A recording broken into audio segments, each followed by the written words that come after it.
The basketball-playing gentleman in the back. Yeah, I have a question. What do you think we can do to get more African Americans to come out of the closet? Okay. Dear sir, that's a brilliant question. I'm fighting with the title of my book right now. I want it to be called Get Down Off the Cross. But supposedly that's offensive to some people. I'm working on a book that looks at religion in the lives of African American women because, statistically speaking, I am the most religious demographic in this country. I out-tithe even Mormons.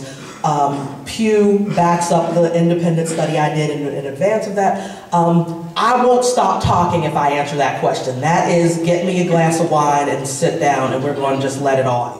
You have to disabuse folks of the notion that to be authentically black is to be spiritual, is to be religious. That is not true. If not for A. Philip Randolph, that the black atheist man who is responsible for the black middle class, that you can be black and not religious.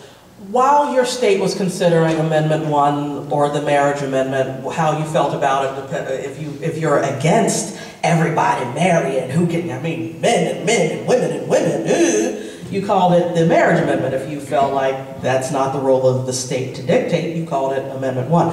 In North Carolina, I talked with some of your state mates, I guess it would be, at the Triangle Free Thought Society while that bill was being considered.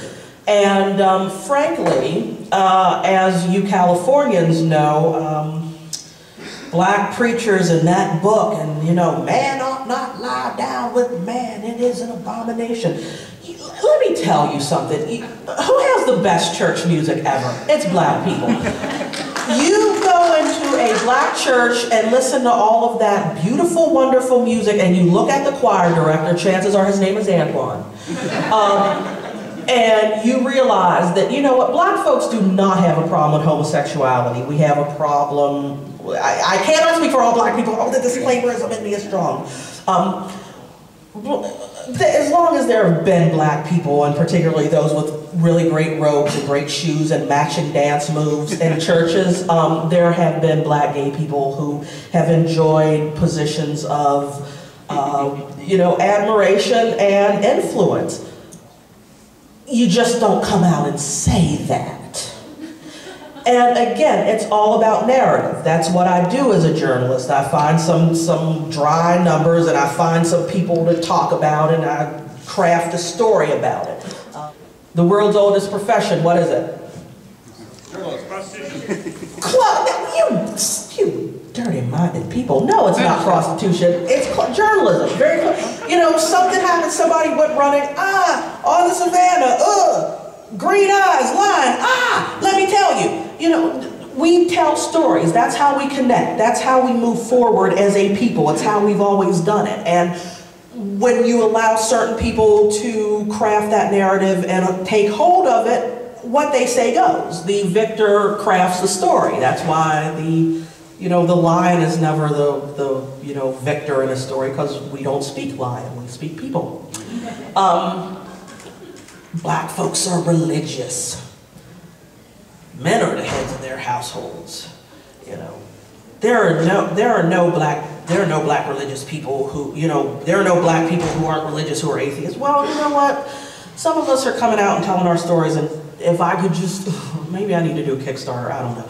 I need to finish writing the book that I'm writing, because for the past nearly 5 years, this has been my area of research, and it's one that, frankly, needs to get out there. We need to start telling our stories. Make friends with a reporter. Write an op-ed. If you are not an editor, find a friend to edit you first, because I've seen some bad op-eds. But, telling your story is the way this happens. Every single one of us, and I want to shout out Jessica real fast, because, you do something and then you say, here is my story, here is my truth, and you move forward and people start to pay attention. A lot of people love to do what we humans love to do. Me too. I'm on your bandwagon. Really, come on. The iron is hot right now, and we need to take advantage of that, and we need to not lose sight of it.